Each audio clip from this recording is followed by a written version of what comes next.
নমস্কার প্রিয় বাংলাদেশ, আসসালামু আলাইকুম। আশা করি সবাই ভালো আছেন। আমার দুঃখ প্রকাশ করা ছাড়া এই মুহূর্তে আর কোনো কিছু মাথায় আসছে না।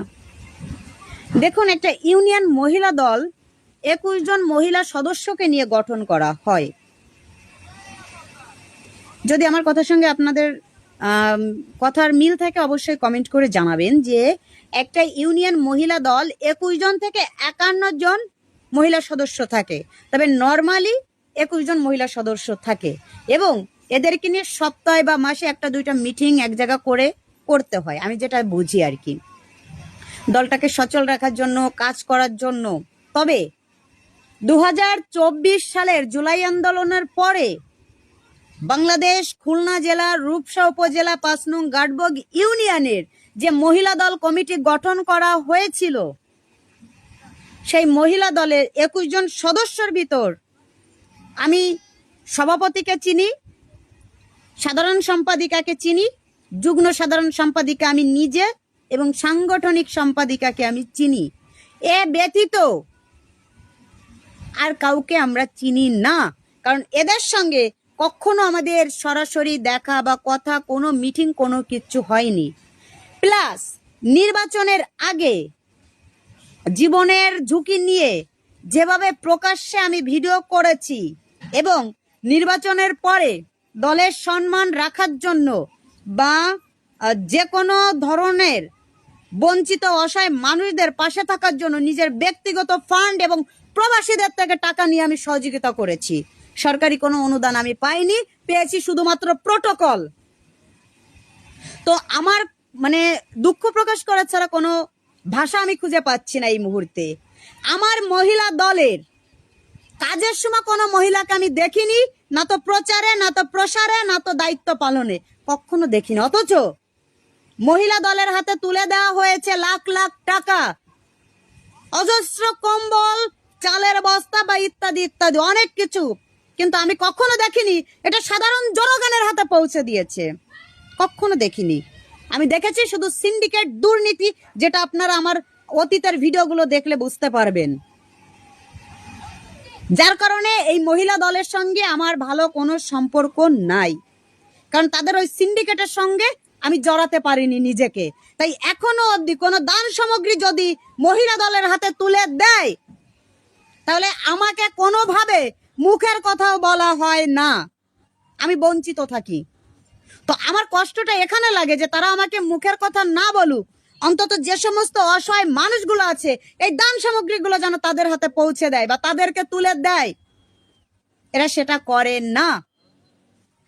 এই যে গত বেশ কয়েকদিন আগে মাথাপতি 3000 করে টাকা, এক বস্তা করে শুকনো খাবার অর্থাৎ চাল দেওয়ার ব্যবস্থা করা হয়েছে এবং আমাদের খুলনার 4 আসনের নেতা, জননেতা জনাব আজিজুল বাড়ি হেলাল ভাই এটা মহিলাদের হাতে তুলে দিয়েছে, মহিলা দলের হাতে তুলে দিয়েছে, থানা প্রেসিডেন্ট এবং সেক্রেটারির হাতে, এবং সমস্ত পুরুষ নেতা কর্মীদের বলেছে এটা মহিলাদের অধিকার, এখানে কেউ ভাগ বসাবে না।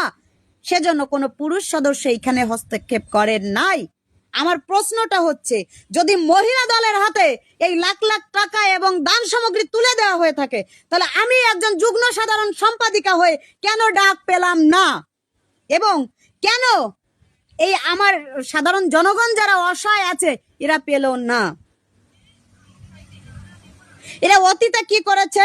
দলের সঙ্গে বেইমানি করেছে, নিজ নিজ সেন্টারগুলোতে বিরোধী দলের লোকদেরকে জিতিয়ে দিয়েছে।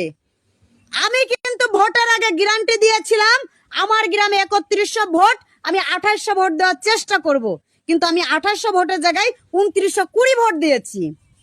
এবং আমি 13 খাদার মেয়ে, রূপসার বউ হয়ে আমি 2টা থানায় কাজ করেছি, যার অনেক তথ্য প্রমাণ আমার কাছে আছে এবং যাদের সঙ্গে আমি গিয়েছি তারাও জানে।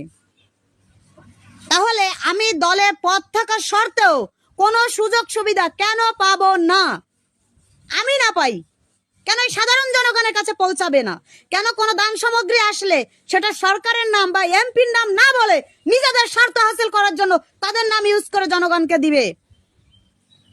একজন মহিলা ক্যান্ডিডেট উপজেলা মহিলা ভাইস চেয়ারম্যান হিসাবে দাঁড়াবে, এই সমস্ত দান সামগ্রী শুধুমাত্র তার নাম করে সে এখানে দিয়ে যাচ্ছে। কেন ভাই? এগুলো সরকার দিয়েছে, এগুলো আমাদের নেতা এমপি জননেতা জনাব আজিজুল বাড়ি হেলাল ভাই দিয়েছে। তাহলে এখানে দলের নাম কেন বলা হবে না? কেন এইখানে যে ক্যান্ডিডেট দাঁড়াচ্ছে তার নাম বলা হচ্ছে?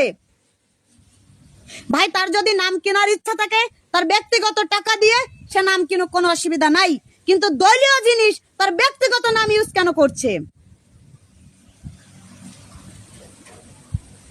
আমার প্রশ্ন আপনাদের কাছে, একটা মহিলা দলের 21 জন সদস্য কেউ কাউকে চেনে না। একটা মহিলা দলে যদি কোনো বরাদ্দ আসে সাধারণ জনগণের জন্য, এটা গোটা মহিলা দল জানে না।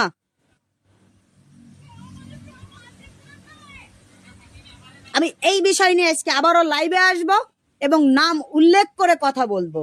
আপনারা অবশ্যই পাশে থাকবেন এবং আপনারা যদি চান এই সমস্ত সিন্ডিকেট বন্ধ হোক, সরকারের জিনিস যেন নিজ নামে চালাতে না পারে, এগুলো বন্ধ হোক, তাহলে অবশ্যই আপনারা লাইভে যুক্ত হবেন, আপনাদের মূল্যবান মতামত জানাবেন এবং আমাদের খুলনা 4 আসনের এমপি মাননীয় এমপি মহোদয় জনাব আজিজুল বাড়ি হেলাল ভাই এবং আমাদের সরকার জনাব তারেক রহমানের কাছে আপনারা ভিডিও পৌঁছে দেবেন। আমরা চাই দলের সুনাম হোক, আমরা চাই আমাদের যে হিন্দু মুসলিম যে বিরোধ বিভেদ এগুলো থেকে সবাই যেন সরে আসে। আমরা সবাই সম্প্রীতিতে নিজেদের দায়িত্ব পালন করতে চাই, আমরা দেশের কাজে থাকতে চাই।